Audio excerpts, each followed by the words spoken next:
Hi, my name is Lisa Massack. I am the Chief Procurement Officer for the Department of Information Resources. Today, we are going to talk through the whys of procurement.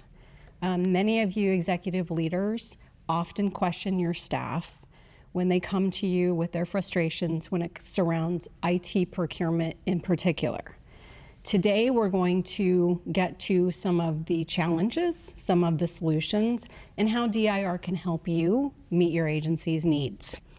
This training came out of a response to the Sunset Committee's recommendation that we provided training for all executive level staff so they can help understand how procurement works in the state of Texas, the why of why procurement takes a little longer than we would anticipate, and the requirements that we are bound to by statute and rule. So first, I'd like to start with what are some of the barriers to getting the tools and services that you need to execute the activities in your agencies that you need to execute. First and foremost, we're going to talk about lack of technical expertise. Procurement for technology is not a simple task. Procurement is difficult. It's fraught with challenges when it comes to statute and the interpretation of the rules. There are guidance documents that we must follow, and it comes around to managing risk for the agency, managing risk for our constituents, and making sure that we have provided an equal playing field for all of the community when it comes to the vendors. The other thing is challenges with procurement staff. Procurement staff, as we know, there's a retirement wave hitting procurement across the state of Texas, not just procurement, but other areas in the state of Texas as well. And those people with the longevity that know procurement and that have been doing it for a long time have decided to move on to their well-earned retirements. There's not a robust pipeline for training new people to come in and do procurement. And like I said, it's complex, and it's not something that you can just throw people in the shallow end and let them fend for themselves. So in response to that and the training of staff, one of the other sunset recommendations as that DIR, because we are experienced in purchasing technology, we are in the process of developing an IT procurement certification program. And I'll talk about that a little bit more later. That program, though, will help all of our state agencies train up this next generation of procurement personnel and actually give skills to the people who are already there. Because like I said, procurement for technology is quite different and more complex than procurement for some of the other services that we have to do. The other thing, of course, is funding timelines. And my favorite is by the time we get the money through our legislative appropriations request and we start developing our specifications and we start developing our solicitation documents, we will spend a year potentially on some of these things, which only gives us a little bit of time to actually vendor onboarded, get the work going, and actually deploy a new system if that's what we're doing. So having procurement and the procurement personnel in the decision-making process when we're asking for the money, and that process, we could be doing market research and we could be doing a lot of those preliminary activities prior to us getting the money. Then when we get the money, we are ready to move forward with the procurement process and get those tools and services in place so that you have the opportunity to use those within that appropriation cycle. Another thing is outdated processes and legacy systems. Many of us, procurement is not the first place we put our money when it comes to modernizing our systems. And there really aren't a lot of very robust systems out there that can help us with the procurement process. There's, of course, a disconnect between our IT people and our procurement people. Oftentimes, we don't speak the same language. We're not We're not talking to each other in the same format oftentimes. And getting your procurement people and your IT personnel together often and walking through what's important to your IT staff. What are the integrations that have to be done for whatever system it is that you're deploying? Those conversations early on help your procurement personnel and your procurement staff understand when they get to the negotiation tables, what do they have to fight for? What can they give a little bit on? And if they don't know those things, and your procurement and your IT people are not in lockstep with one another, it makes it difficult to get to a final contract. And then also, the other thing is we are very risk averse. We often err on the side of caution when it comes to procurement in general. And so we will often take a lot longer to ensure that we have done everything by the book because we want to avoid audit finding and also protests. That can really stifle a project. It can put you back to square one oftentimes. So those are the fun things, like budget constraints as well. As you all know, we have to stretch our dollars further than we've ever had to stretch before. And having your procurement personnel and understanding what the market is doing, keeping them up to date and educated on the challenges, especially right now with supply chain issues. There's going to be increase in costs on certain items. Okay. So like I mentioned, why do we need to involve procurement early? The process, when we pull them in early, it leads to better communication as to the want and the why. Our procurement personnel often, we hear from other state agencies, we hear from other states, what they're doing, where their challenges have been. We can come into that room and we can offer those insights that we're seeing from the other side. We also understand the payment mechanisms and the processes, the contract terms and conditions that need to be in every single contract, where we're going to have difficulty when it comes to negotiations, the data privacy, where your data is stored. All of those things have to be in that agreement, and you have to make sure that they're in your solicitation document prior to ever putting it out on the street. We have insight into supplier capabilities, who can do what oftentimes. Like I said, we've watched other state agencies do certain things. We've watched how they've implemented programs for other agencies.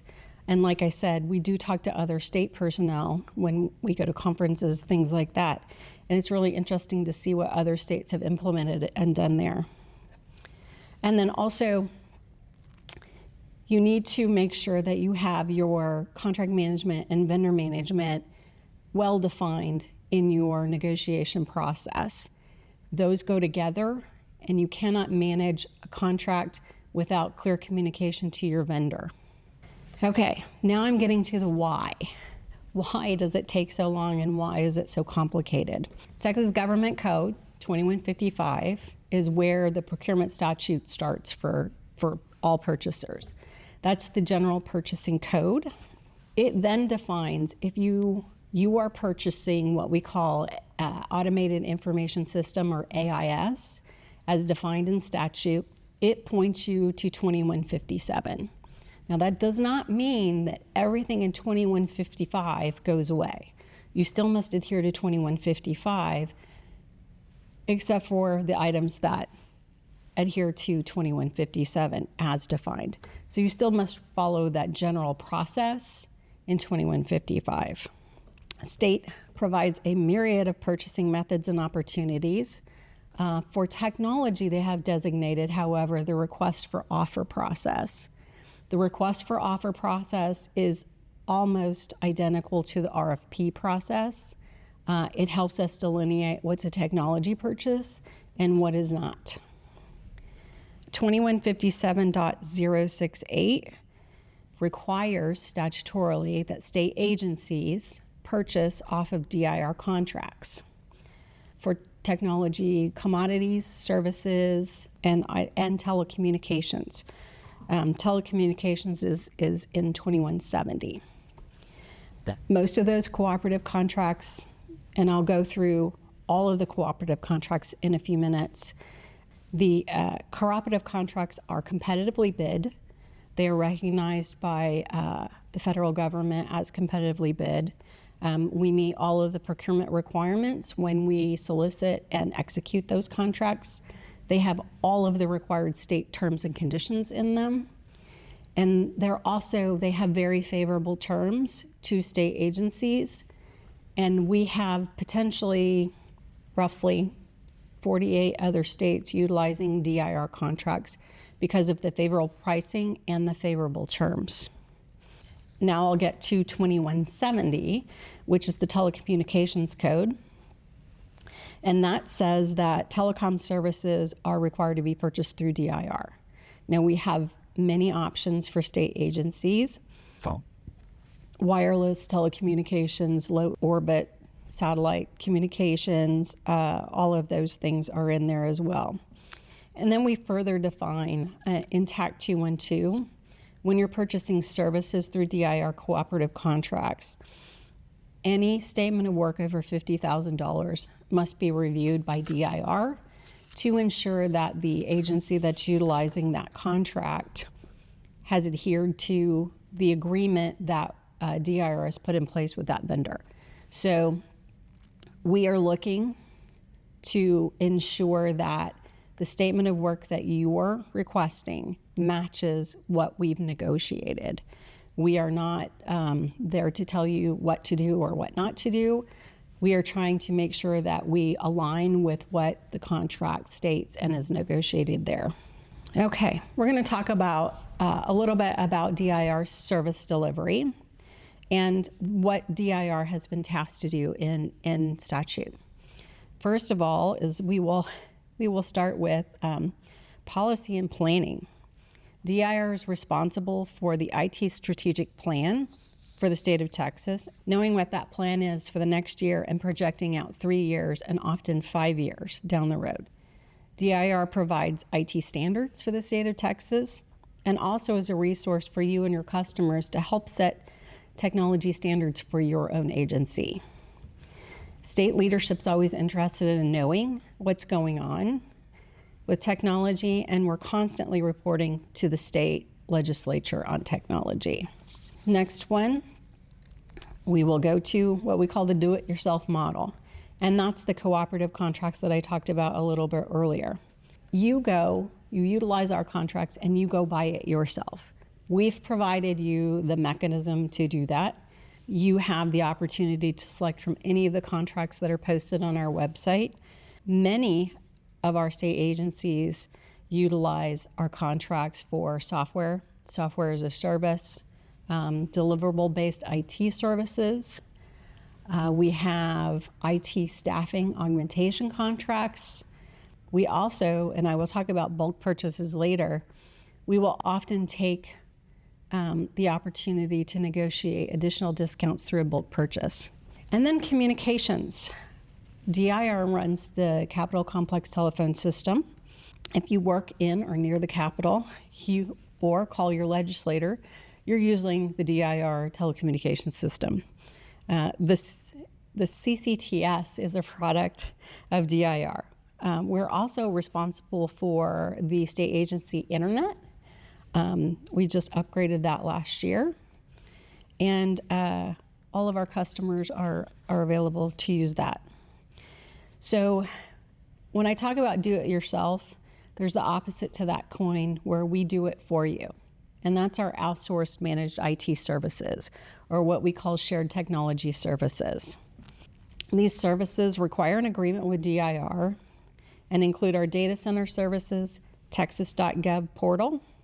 So if you go to the texas.gov to renew your car license or your car registration, which I just did a couple of weeks ago, and it took me less than 5 minutes because I don't need an inspection in my county. I clicked on 3 buttons and I was done. Best thing ever. I'm a fan. And then, of course, the Open Data Portal, which many of our state agencies have high value data sets that they post in that Open Data Portal. One of the benefits to the Open Data Portal is that we've been able to cut down the public information requests for many of the state agencies by posting that data out there so that our public and our constituency can get to it without having to go through that public information request. Okay, so I'll jump into the cooperative contracts. And like I mentioned, the cooperative contracts, we competitively procure every cooperative contract that's on our webpage. The cooperative contracts, one of the things that we do is we are able, by putting out these RFOs, we are able to leverage the purchasing power of the state of Texas. We get volume discounts due to the purchasing power of us as a whole, which is beneficial to everyone. So why buy through DIR? One of the things, like I mentioned, they're competitively solicited. We've evaluated the submissions, and in doing so, we have negotiated better rates than you would have been able to get on your own oftentimes. You can search for products and services on the website. There's a pretty robust search function on our website. You can find hardware, software, networking, telecommunications, IT staffing services, deliverable-based IT services, and technology trainings, and other things as well. We have emergency preparedness response services, law enforcement services, and all of those. Okay, so next to the next why. Why does it take so long? Why is it so complicated? Well, instead of just picking up a DIR contract and running with it, the statutory requirements require that any contract over $50,000 that you're purchasing off of the DIR contracts, if there are more than one in that category, you must solicit from 3 vendors over $50,000. Under $50,000, you can directly award a DIR contract to a qualified vendor. Yes. Like I mentioned, over $50,000 and not to exceed $1 million, you can go to 3 vendors on our contracts and get request quotes from them. The quote does not have to be a formal solicitation to the vendor community. These are pre-awarded contracts. You will need to send them a request for quotation, request for pricing. It does not have to be a full-blown RFO. Over $1 million and not exceeding $5 million, you must request pricing from 6 vendors on contract. If there are not 6 vendors in that category, you would submit a request for pricing or a request for quote to all of those vendors. And then over $5 million and not exceeding $10 million, you then have the opportunity, you must request pricing from 6, but you do not have to. You are not statutorily required to use DIR's contracts over $5 million. And then over $10 million, you cannot use DIR's cooperative contracts. That is where the cap is for DIR contracts. At $10 million, you must solicit those on the open market. Okay, we're going to talk a little bit about exemptions. When there are minimum and maximum threshold amounts, I'm going to kind of walk through these a little bit too with the exemptions. State agencies may procure items under $10,000 without a DIR exemption. Over $10,000, if we have products and services that meet your needs on contract, but yet you do not want to use those contracts, you must come to us for an exemption from the utilization of the DIR contracts. Sometimes we do not have the item that you're looking for on contract. You still must ask for an exemption. We track those exemptions. We review those exemptions every year to ensure that we try and get those contractors on contract. It may take another cycle, but we keep a running list of those products and services that you have gotten exemptions for, so that when we do the next procurement cycle, we ensure that we get those vendors are notified of the open solicitation so that we can get them on contract for you. Over $10 million, like I mentioned, there's a blanket exemption. You do not use DIR contracts for cooperative contracts, except for, and I will go into a little bit more, like I said, bulk purchases. A bulk purchase does not require an exemption over $10 million. We are using those volumes to negotiate better pricing. That is the one exemption to the blanket exemption. You can still go outside over $10 million, but we would really like to utilize that volume, if possible, to negotiate better rates for all of the state agencies. Statement of work review. Like I mentioned earlier, in TAC 212, state agencies were required to submit statements of work to DIR for approval. We have a statement of work portal where your staff will put the statement of work into the portal. DIR will review that. There's a tracking system that you know where it's at in the process. And then that approval or denial comes back to the purchaser who submitted it. Many of the statements of work that we get most of them are deliverable-based IT services or DBITs. Those are services like system modernization, implementation of new systems, configuration of existing softwares that you may already have. IV&V, independent validation and verification services, procurement advisory services are available on that as well. Cybersecurity, end user, IT sourcing, we have that as well. We have seen some agencies use a statement of work for IT staffing augmentation services.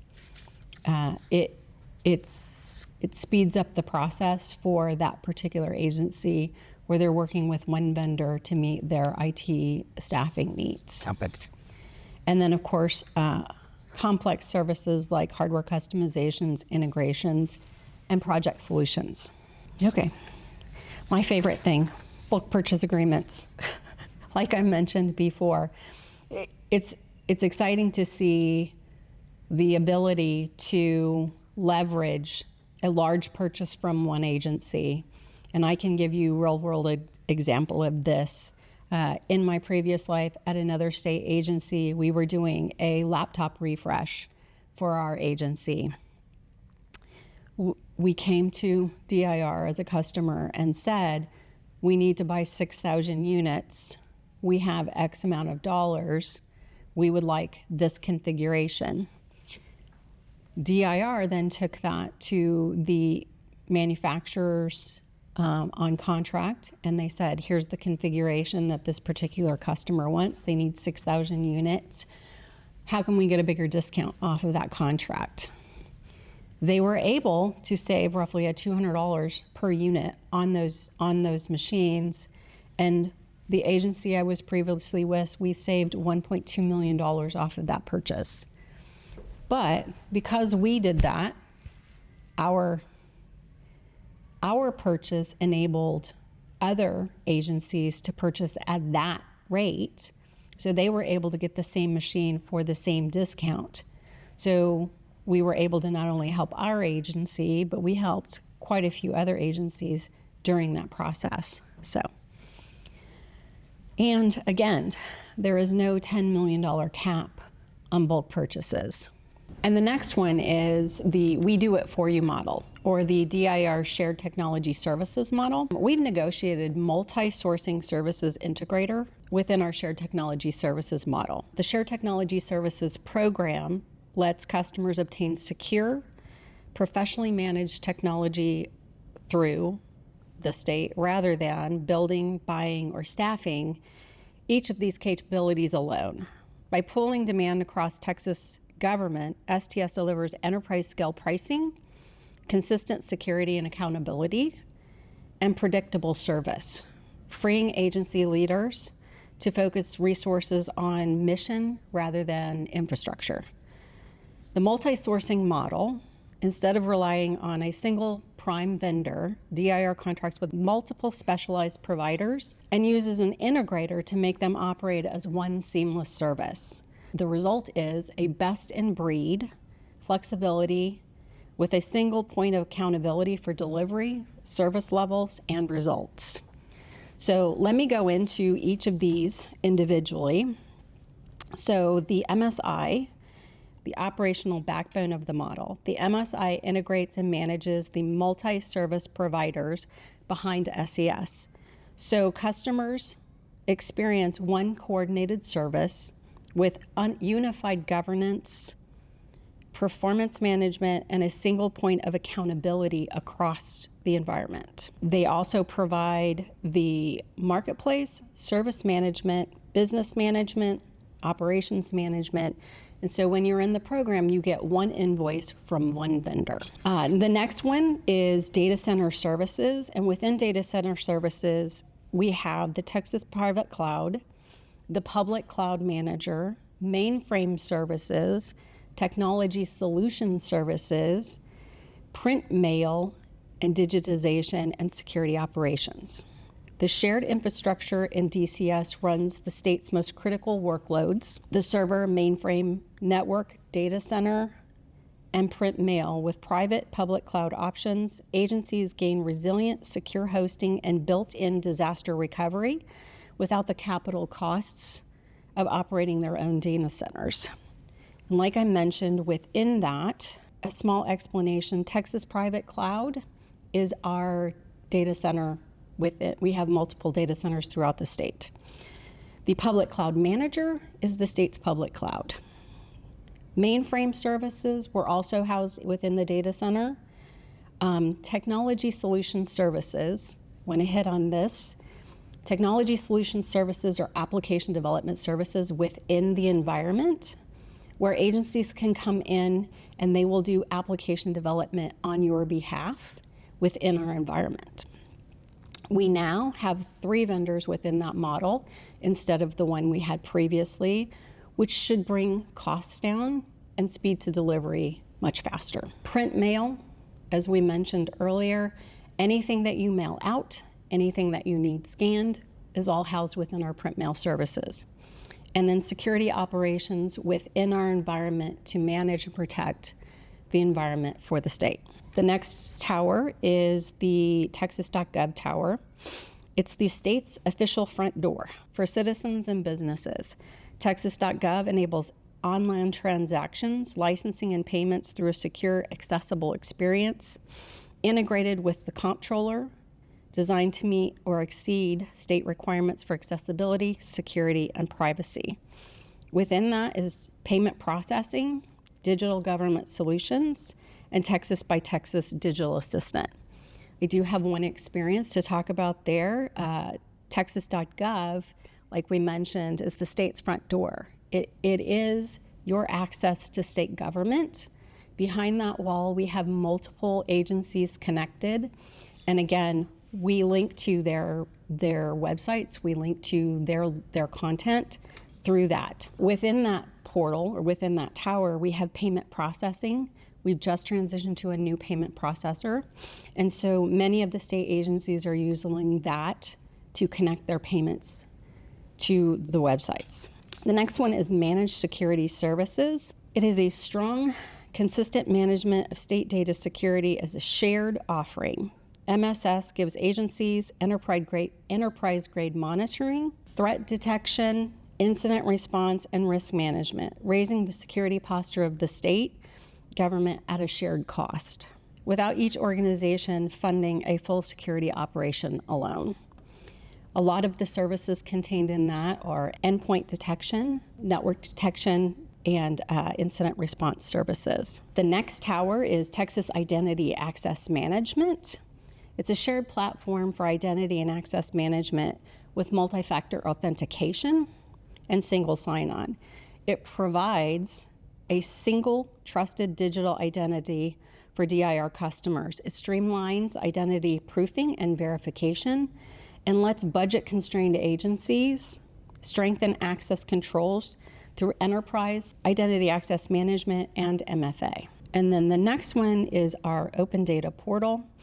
It is a secure data sharing environment that provides efficiencies, reduces costs, increases transparency, and fosters citizen engagement, giving agencies a common platform to publish and share data with the public and with one another.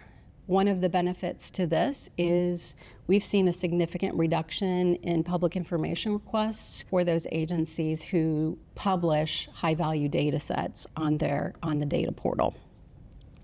So why it matters for us and leaders, it's the cost efficiency, enterprise scaling pricing, and secured infrastructure replace duplicated agency by agency investments. A stronger security posture is consistent enterprise-grade protection and identity controls across state government. A single point of accountability. The integrator model delivers coordinated services and clear ownership of the results. And then the focus on mission. Reduced operational burdens lets agencies prioritize staff, prioritize programs and constituents over infrastructure. And again, we'll talk about the Texas or Texan. This is the telecommunications. The Texan contracts we currently have, there's 22 Texan contracts. Those contracts contain the voice services, long distance services, internet, Ethernet, satellite services or low Earth orbit, broadband, of course, wireless. There's also telecom managed services. This one's hard for me. Multi-protocol label switching or MPLS services, and then operational services as well. Since Texan pricing is negotiated with the full buying power of the state, we're able to offer you highly competitive rates and service levels. They're far more favorable than you would typically see if you purchase them on your own. Texas state agencies are required to procure the following services through Texan, but they are also available to other state entities as well, and including local governments. So Texan voice, long distance, and Texan data, which are all of those things there.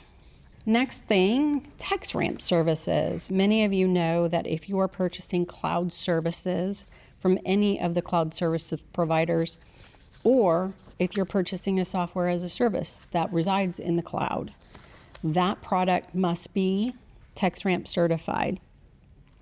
State law requires that agencies and institutions of higher education contract with cloud computing product services that are TexRamp certified. And I'm going to mention here that with the passage of HB 150 and Cyber Command as a new state agency, Cyber Command is responsible for TexRamp certifications currently. That is moving to TexRamp. Those people have already gone over to Cyber Command. And like I mentioned, we will keep that information on our website and connect it to Texas Cyber Command just for ease of use for everyone. DIR also publishes the prohibited technologies list. We will maintain that for now, but that is also a responsibility that will go to the new Texas Cyber Command. And then I get to the new programs that were formed through HB 1500. During our sunset review and all of the interviews that happen when an agency goes through sunset, there were recommendations made by multiple entities, and they're interesting and I think timely. The IT procurement certification program came about because many state agencies are struggling with buying technology. Many state agencies have limited personnel that do all purchasing for that state agency, not specific to technology. The complexity of buying technology is far different than it would be for buying office supplies per se. And so making sure that those certified procurement people, procurement personnel have the understanding of how technology works. How do you buy cloud? What's important when you're negotiating a software as a service agreement? What information do you need to ensure that happens at the end of that agreement if you decide that you don't want to renew? Where does your data go? Those are the types of things that most purchasing personnel are not necessarily aware of. And those types of things are what we will be instructing with the IT procurement certification program. We are working with the Comptroller's Office and the statewide procurement division there to coordinate those certifications. Our staff will need to be CTCD certified to be able to go through this IT certification program so that we can build on what they already understand and all of the procurement rules that they already know. And then the next one is that we are putting together, and we were tasked with putting together a procurement as a service pilot program. We are currently in the development of that program. We have written policy, but we are still working on the final guidelines of that program. But we welcome any of you to come to us with your procurement service needs. We will be posting soon the guidelines for that program so that you will have a better understanding of what that looks like. And then I've put together, or my team has put together, a list of resources that make it accessible for you in the comfort of your office or your car or wherever to be able to look up anything that you need when it comes to procurement and contracts for technology. Like I said, we post on our website the notice of solicitations that DIR is doing. All of our bulk purchasing opportunities are posted on our website, and you'll be able to see the pricing lists. Those are posted there. Details about the IT staffing services that are posted through our IT staffing contracts. And we also have a portal that a lot of the state agencies utilize to send out to the vendor community. And then, of course, our list and our database of cooperative contracts where you can search things by services required or products, brands, things like that. And then if you want to get on the DIR Digest newsletter, it's just information that comes out that is relevant to all of us. You can send a request to this email here. And then I will plug the DIR's YouTube channel. It's quite entertaining. There's a lot of really relevant information there. And also the other thing is on our webpage, there are personas posted there. You can go in and that you can say, I'm an executive director, and it will show you what would be relevant to you, which I think is interesting. But with that, I have given you all of the information that I have right now. Feel free to reach out to myself or any of my staff with any questions, and we will be excited to jump in and help wherever we can. Thank you.